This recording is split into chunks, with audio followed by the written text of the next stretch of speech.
AJ Dybantsa has been a candidate to be the #1 pick ever since this draft cycle kind of began. And this season, he is not disappointed. And he's one of those guys who it seems like he's kind of gotten better with each game. But reading off some of AJ's season stats, he's averaging 20.9 points per game, 6.7 rebounds, 3.4 assists on 55.5% shooting from the field, and shooting roughly 35% from behind the three-point line. I wanted to open the floor up to you guys. Just with AJ, he's a 6'8", 6'9" prospect who has an insane skill set. But what are some of the things that jumps out about him to you guys? To me, he just like the way he can imprint himself on the game. We've seen it a couple times this year in the UConn game, the Clemson game. He did a little bit in the Dame game as well, where it's like once he figures out how the opposing team is like scheming from and like what they're doing to him on defense, he flips that switch and it just seems like he becomes like omnipresent almost in the game. Like he's just everywhere, involved in everything on the offensive end. His defense can use a little bit more consistency, I would say. Like, and the off-ball stuff is a little worrying, but I know we'll get to that later. But the main thing that stands out to me is just like every year I feel like, or every so often, because I won't say there's some years I don't think there's a prospect like this. You'll get a guy who can just like take over a game, that really can just like make up his mind that we're going to win this game and it's going to be because I'll make the right play every time down. And I think he's shown that he might be that guy in this class. Yeah, there's a big reason why he could take over games like that is because on the offensive end, he's showcasing that he could score on all three levels. He had that huge dunk against Clemson. He's a great finisher inside. We all know about his mid-range ability, whether it's turning out of the post or maybe out of the triple threat, just like a 1-2 pull-up, and then also the three-point line. It's not his specialty, but he's definitely capable from pulling from behind the arc, and that's what makes him so interesting as a prospect, because it makes it so hard to guard when you can't just, force him into the mid-range. We know that's his weakness. That's how we'll live, because that's where he'll kill you at. So it makes it so hard to guard, and I think now we're starting to see, because of that offensive ability to get his own shot, his playmaking is taking that next level, especially over these last two games. I think he's kind of answered some of the questions that were present this season just in this last week. And obviously, it's a marathon, so this is kind of just one point in a what's a long season. But that game against Clemson, and yesterday, I'm sure against Riverside, he really put it together and showed, I feel like you kind of saw like this is what he can look like at his ceiling in the NBA. And I think the fact that with him, you kind of seen little improvements with each week and kind of big matchup. I remember the first game of the season, there were some people who feel like he didn't do enough, even though it was a pretty solid game, in my opinion. And now it's like, okay, some of you are getting what you asked for, like these big takeovers. Offensively, he's just looked insane, to say the least. And I'm going to pull up his shot chart here.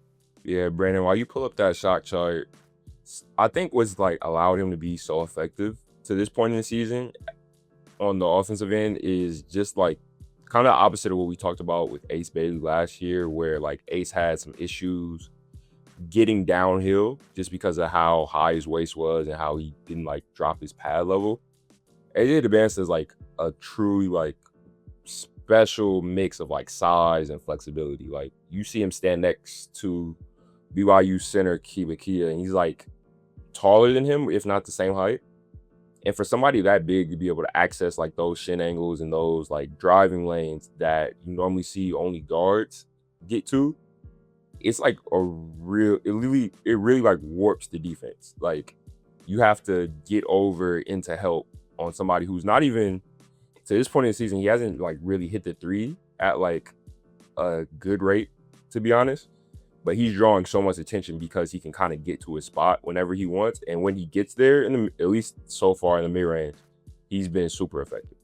And yeah, Cameron, to your point, like I think his ability as a 6'9", somebody with the skill set he has, but also the physical tools, to me, I'd argue like that's what makes him so dangerous, or like that's what really opens up a lot of the other floodgates of his game. I mean, as you can see here on the shot chart, most of his damage does come from inside. There's a good distribution around the rest of the court, but 38 attempts inside the paint, he's shooting 60%. And we talked about, just how scary that mid-range game is and the amount of counters he has, the polish that he has inside, but also just at the rim, 54 attempts, 72%. Not the highest in the world, but that's still pretty darn efficient. So yeah, to build off what you're saying, Cameron, like, I don't want to bring Ace into this, but I feel like that was something that was kind of a criticism of him. And for AJ, it's like that, for that to be his strength and you have all the other assets that he has, I think that's just really what makes him so scary. Yeah, he's the pressure he puts on the defense is really interesting, but this is like something we knew about him going in. Like, I think we kind of all knew that he could get to the rim at a high level. He was super athletic.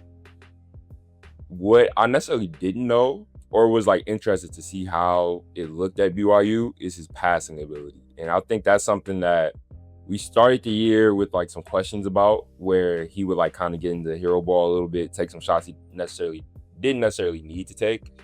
And when he did make passes, it would be like a second late, or it would be like a little inaccurate.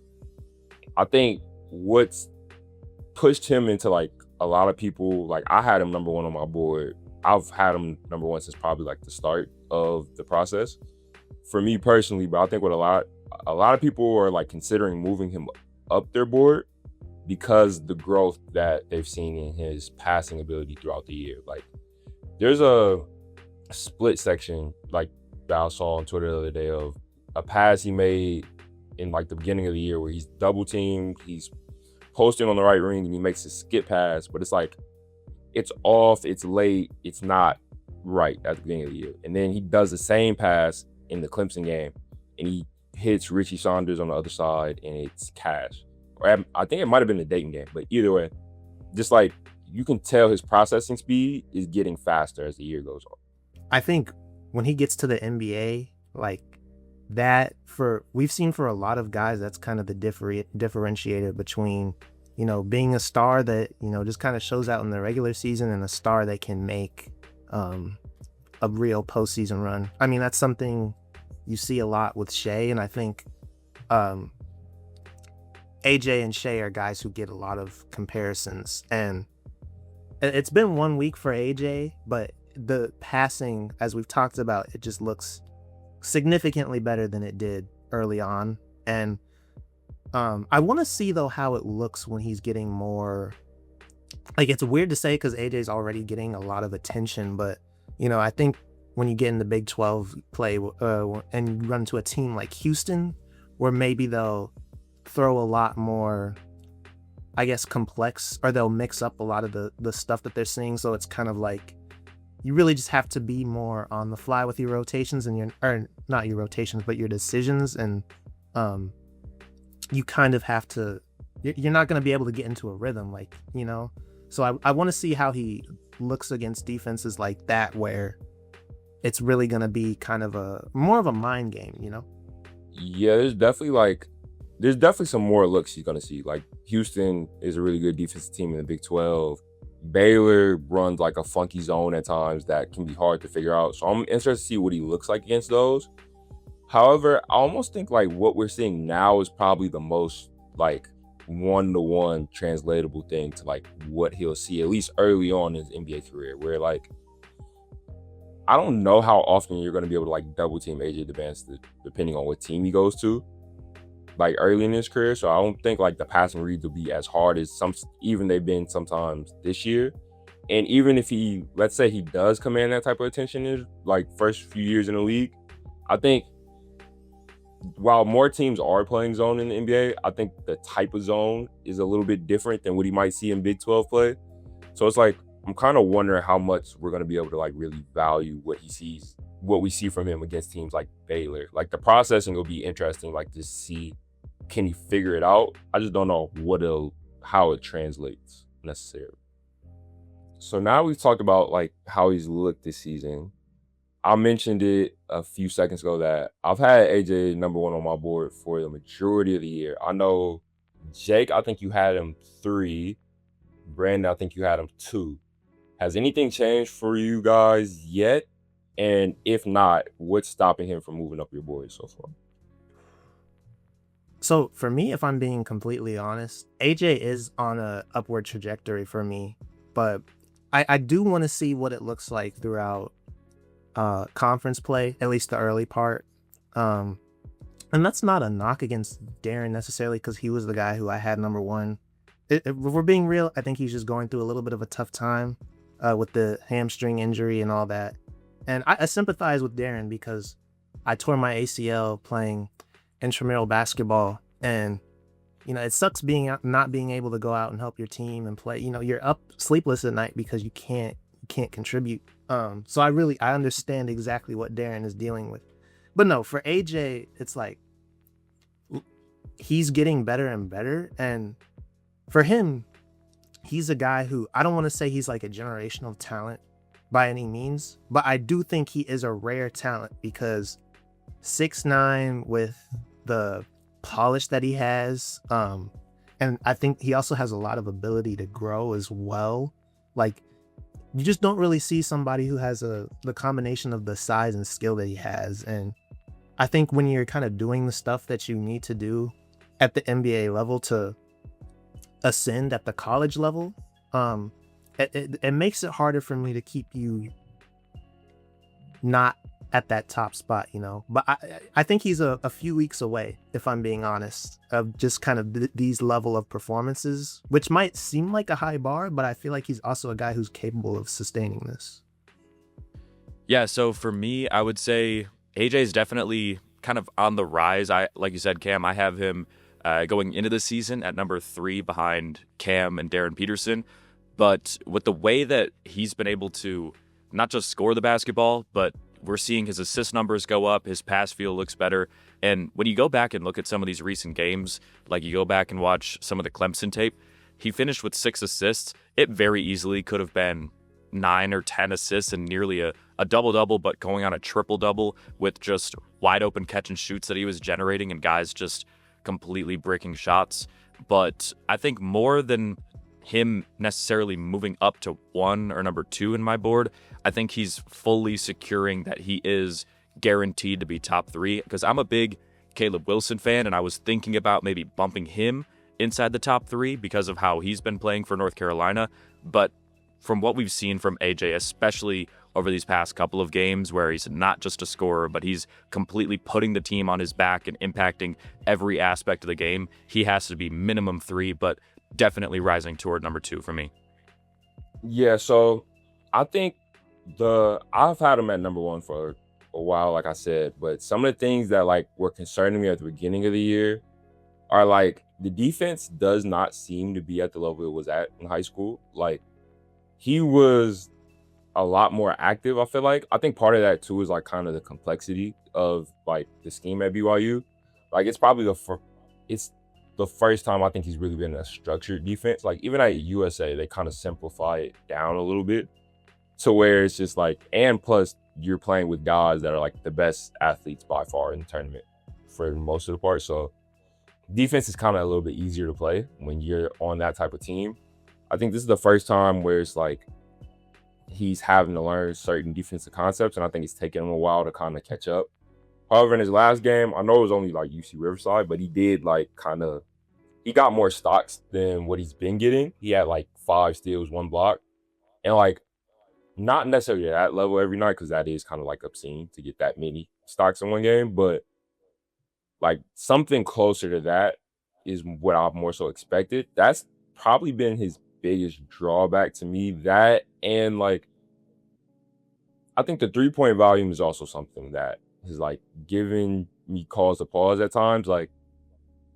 I want you to do what you're good at as a prospect, so I'm not telling him to go out there and jack 7, 8 threes a game. I just don't think there's necessarily a need to do that, especially because he can't do it at this time. He's not that level of shooter yet. However, I would like to see him be a little more willing to take them. But he does everything else so good, it's kind of hard. It's kind of like when they were telling Giannis to stop shooting the 3 when he was that year he was trying it. It's do what you're good at. You can just dunk it every time. But also the older you get, the more you'll need it. So I think that's something he's aware of, though, and I'm sure that'll be something he works on going into like the pre-draft process. So I would like to see it a little bit more now, but those are the two biggest things for me currently. As far as the defense, like the shooting, I think that is a valid point, but I think he also kind of has the groundwork to get better at that. So I think you kind of hit all the points there. But for the defense, I do want to ask, like, how much do you think it'll be? How much of a step up do you think he'll have to take at the next level? Or do you think that he kind of has the ability now to be impactful, or is it just kind of more of a mental thing, if that makes sense? For me, it's more of a mental thing because, like, physically on ball, he can be impactful now. Like, he's impactful at times now on ball. I think a lot of his like blunders on defense kind of come when he's off ball or away from it. He's better as a low man, but like when he's like getting screened, like off ball at like the top of the key, I think he gets lost. Like there was a play against UConn, he got absolutely smacked by a screen. And Oz Caravan like got around him and hit a really big shot that like ultimately like that shot necessarily didn't determine the game, but it did like kind of quiet a run from BYU at the time. And I think things like that is like depending on what team you go to, like especially with the way the draft is set up this year, where you have a lot of teams that could look to be contenders that are going to be at the top of the draft. That's the type of stuff that can get you like not on the floor. Like that'll cut your playing time drastically. I think we've seen guys in the league struggle where if you can't guard off ball or like you give up too many back cuts, it's like you're going to be sitting next to the coach. So I think he's like a smart player in other aspects of the game. Like I think you can see it with his passing growth that like the IQ is there. I think some of the things are foreign to him or it's like the first time he's seeing them. So I think it'll take a while. With that physical ability and like, to me, I've heard people say like he doesn't necessarily give the correct amount of effort on that end. To me, I've never really seen that or felt that way. I just think sometimes maybe he's like zones out or like isn't necessarily locked in on that end. So I think with the effort and the athleticism, it'll get there. For his sake, he has to make it sooner rather than later. So we've talked about some of the positives, some of the negatives in his game. Something that's been like people have called him flack for in like the draft space is the comparisons to his game. Like we've heard Tracy McGrady, we've heard a lot of different names for AJ. I will say it's like been hard for me to like pinpoint like the one name. What do you guys think? Like who is he most similar to? With AJ, I feel like you kind of have to pull from different resources. I kind of see a little bit of like Carmelo Anthony with his mid-range game, the way that when he gets that one-on-one matchup and he faces up, like he's got the speed to drive to the rim. And people a lot of times, especially the younger fans, they kind of forget that in Carmelo's earlier career, he was actually a pretty ferocious finisher around the rim. They kind of see him when he was in the later portion of the Knicks where he's just like kind of a spot-up mid-range guy, can shoot the three. But back in Denver, Carmelo Anthony was like a vicious three-level scorer, especially early in his career. So I think there's a little bit of Carmelo. Yeah, there's still a little bit of Tracy McGrady with the way that he can rise up and handle as like a 6'8", 6'9" guy. But I really feel like nowadays that we're getting into 2025 and forward, these guys at the top of the draft are so skilled at a young age, more than they were back in the day, where picking one guy is just, it doesn't really fit properly. Yeah, I agree with both of you. It's not really like, there's not a good like one-to-one fit for me. Like there's some guys I feel like you can get within like 85%. Like they play, at least with how they try to play or the style of basketball they play. Like that guy plays like that guy pretty clearly. I think AJ is not one of those guys. I think he's like a little bit of of a lot of people. He really like you can tell, I think he really likes Shea. Like some of the stuff he does is like, he clearly watches him. I don't necessarily think they play similar, but you can clearly see like certain areas of like how he draws fouls and how he gets to like some of his post pull-ups and like how he hops out of the post, how he attacks mismatches is like in some ways similar, but I wouldn't necessarily say that's a good comp. I really do kind of like the Melo comp. I've heard it. I think Jake, you're like the second person I think I've heard say that, and it's like I like just like how intentional he is in getting to the spots and how intentional Melo was as well with that. So I think that's not a bad comp, especially like younger Melo who was a little bit more athletic. But the T-Mac comp is also like that frame. He's like, that's more like frame wise and attitude wise. Like, I don't know, man. He just has like it looks like he's watched kind of all of like the scoring dominant wings and taken a little bit of each one of their games. Yeah, I think, and I like the point you brought up about Shea, because like it seems like he really does have an understanding of like angles for one, and also just how to get people off balance. Like, you know, with pump fakes and, you know, his spin, like even some of the footwork he has, I watch it and I'm just like, I know footwork is, you know, genuinely it's something you can't teach, but the feel to be able to make the moves he has, it's like a lot of that I feel like is just instinctual. And I think I feel like he really is just kind of a combination of like all of the elite scorers throughout like essentially every era of the NBA. Because I think the foul drawing is something that we've kind of seen be on the rise in recent years, but also it's like he can get to pull-ups. You know, he can, I don't think you see it as much, but he can also like kind of post up too, especially when he has smaller people on him. So yeah, it's like there really is just kind of shades of every kind of elite scorer, except maybe minus like the sharpshooters, I'd say. But even then, it's like he doesn't really need that because he's so good at like everything else. Yeah, like kind of what you said. I think I think you see it with like a lot of good scorers. A lot of his moves look similar. Like especially out of the post, like he'll do like a similar setup to get to his left fade, to his right fade.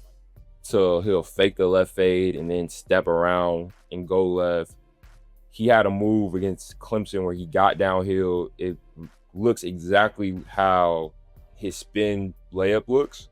And then he kind of like put the brakes on and like faded away for a little jump shot in the middle of the paint. Like that type of stuff is like just elite level, like shot creation.